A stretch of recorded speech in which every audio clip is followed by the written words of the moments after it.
After a bit of a bumpy journey, our Micro Galaxy Squadron Razor Crest is finally here. Varykino, living the Star Wars life. Hello there, and welcome to the Varykino YouTube channel. So today we have another Micro Galaxy Squadron unboxing. Here in New Zealand, the Razor Crest was not available from any local retailers, which was a little confusing. It's a fairly popular ship. We got pretty good stocks of all the rest of the range, but this one unfortunately never made it here. None of the stockists of the rest of the range had that one, which is a little confusing, but we sourced this one from Amazon Australia. So unfortunately, the box that came in, I'll put a picture of the shipping box up for you guys to see, came a little bit crumpled. So the internal box has unfortunately suffered a little bit of damage. We've got this bit that's completely cracked. It's just a little bit sad to see, because at this point we're keeping our Micro Galaxy Squadron boxes because of the sort of launch edition sticker. It makes it kind of special. Might not keep everything going forward, but this one was one that we were intending to keep. Not boxed, at least. We were planning to open it, but yeah, it's always a little bit sad to see something arrive in not quite the condition that you were hoping or expecting. But in any case, I guess it's time to take it out of the packaging so we can stop looking at the state of this poor box.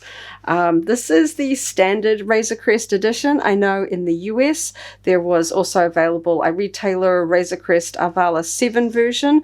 Not sure yet if we're going to hunt that one down or not. It has some different minifigs. It has, instead of Greef Karga and Grogu, it has Quill and a Jawa, and some different detailing to the ship itself. But this is the standard version from the launch edition.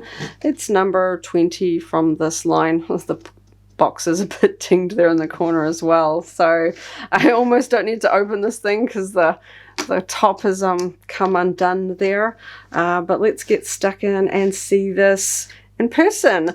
We're very excited to get our hands on this because, as I said, it wasn't available locally, so we haven't even seen it in person on store shelves anywhere. So very keen to see this, get our hands on it and add it to our Micro Galaxy Squadron collection. So let's get stuck in.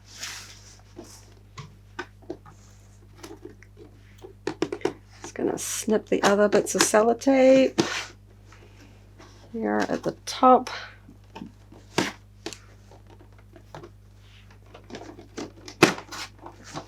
Oh, and the internal's a bit bunged as well. Oh dear. Okay, so just a little bit of look at the box. Now that I can hold it around a little bit better, we can see it's got some neat art in the back, which I do appreciate them putting the effort in there. It's not plain. All of the Micro Galaxy boxes have some sort of neat art. We can see on one side it's got Slave 1 with some TIE fighters. We've got X-Wings and TIE fighters on that side, and even a sort of Star Destroyer over there. Very cool. We've got the Razor Crest on the outside here, which is kind of fun, alongside X-Wings and TIE fighters. And here on the back, we've got the little cutout blueprint, if you want to cut it out, and some sort of brief instructions showing some of the features of this vehicle, some sort of panels and things like that that we can open. And of course, the other ships in the range. This one kind of fits in the Starship Class, Razor Crest Starship Class. So it should be around the same price point as the Slave one, which we did get in New Zealand. So it's kind of odd. And we can see it's got, talking about the panels coming off and a ramp that comes down. So yeah, bit of a sad box. So I'll just pop that one out of the way for now. Okay, now it's on to the ship itself. So sitting in here pretty nicely. I'm always a little bit stressed taking these things out because I find the Micro Galaxy ships are kind of embedded quite down. You've really got to wrangle with the plastic to get them out. So I'm just going to have a look at the figures first, because these are quite cute. I love the figures from this range. So we've got Din Djarin, Greef Karga, and Grogu. Grogu's in his hoverpod, which comes with a clear plastic stand. It's like a miniature version of the stands used for the scout class vehicles, the sort of biker scouts and speeder bikes. So you won't get too lost. Okay, let's see. We'll pop these guys out. Okay. Mando's got a removable cape with jetpack. So we have Grogu on his little hover pram. It's a very cute detail there. With a sort of a blanket, I guess, scrunched up behind him. And a clear plastic stand. Nice there.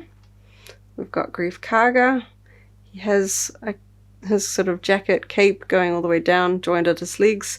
So he won't sit on a speeder bike because of that cape, but he does sort of have the standard articulation, so he can sit down and his arms can come up. So you can sort of put him in a cockpit pose. Like that. Paint job's pretty good on him. Pretty standard for this range. And let's have a look at the Mandalorian himself. This is the Beskar version of Mandalorian with the silver detailing. Nice to see. And he's got a tiny little jetpack on his cape, which fits on with a peg. I'm just going to pop that back on. There we go. So as I said, this is the Beskar version. If you have the blind box, mystery box version on the speeder, that one, which I've got here, is actually sort of the pre-Beskar version. So they are different figures, so you don't need to worry too much about doubling up. You can see he's got the sort of the orange pauldron there, same sort of shiny helmet, and of course different backs. So the cape on this one is removable, so they probably used a very similar figure and just gave two different capes. So yeah, so this one's from the little mystery box speeder bike ones, and this one's from the Razor Crest. So that's quite fun that there's two versions there. So I'm just going to put these little guys off to one side so I don't accidentally lose them. Pop this back together. This is a useful little case to storing the figures if you don't want to lose them. Okay, now onto the Razor Crest. Let's see how easily this thing pops out. I get the feeling it's going to be very noisy and crumply.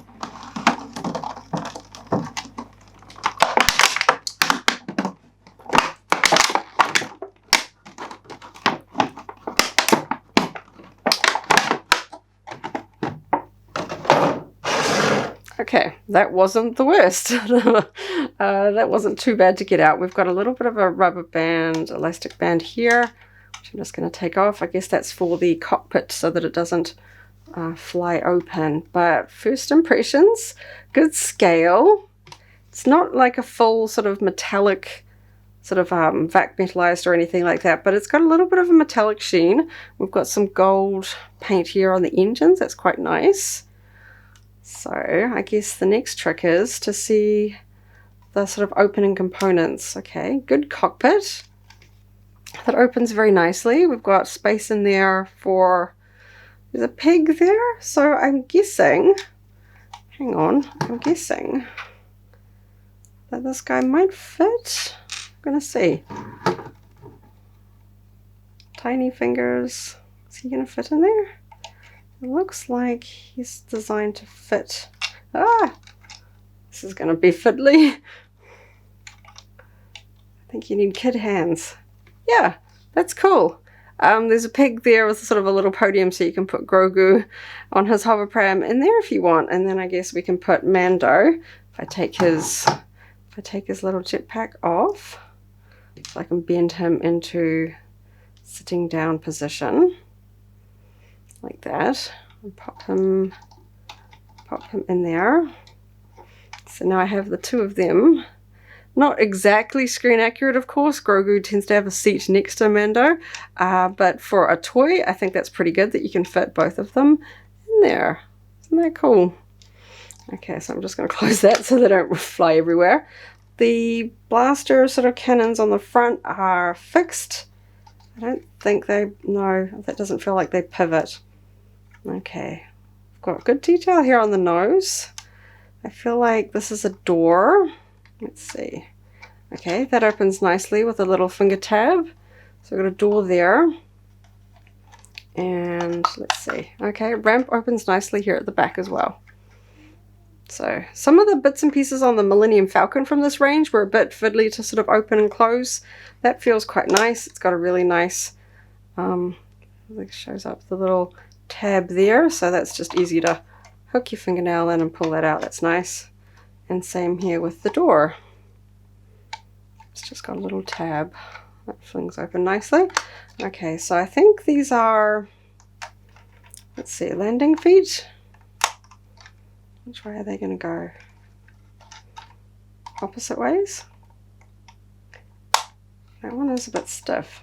Oh, that one's really stiff. Okay, so I assume that one's supposed to pull out the same as this, but I can't pull that one out. Okay, that one's probably going to take a bit of a screwdriver to get that one out later. So the top panel's supposed to pop off, but I'm not quite seeing where this joins.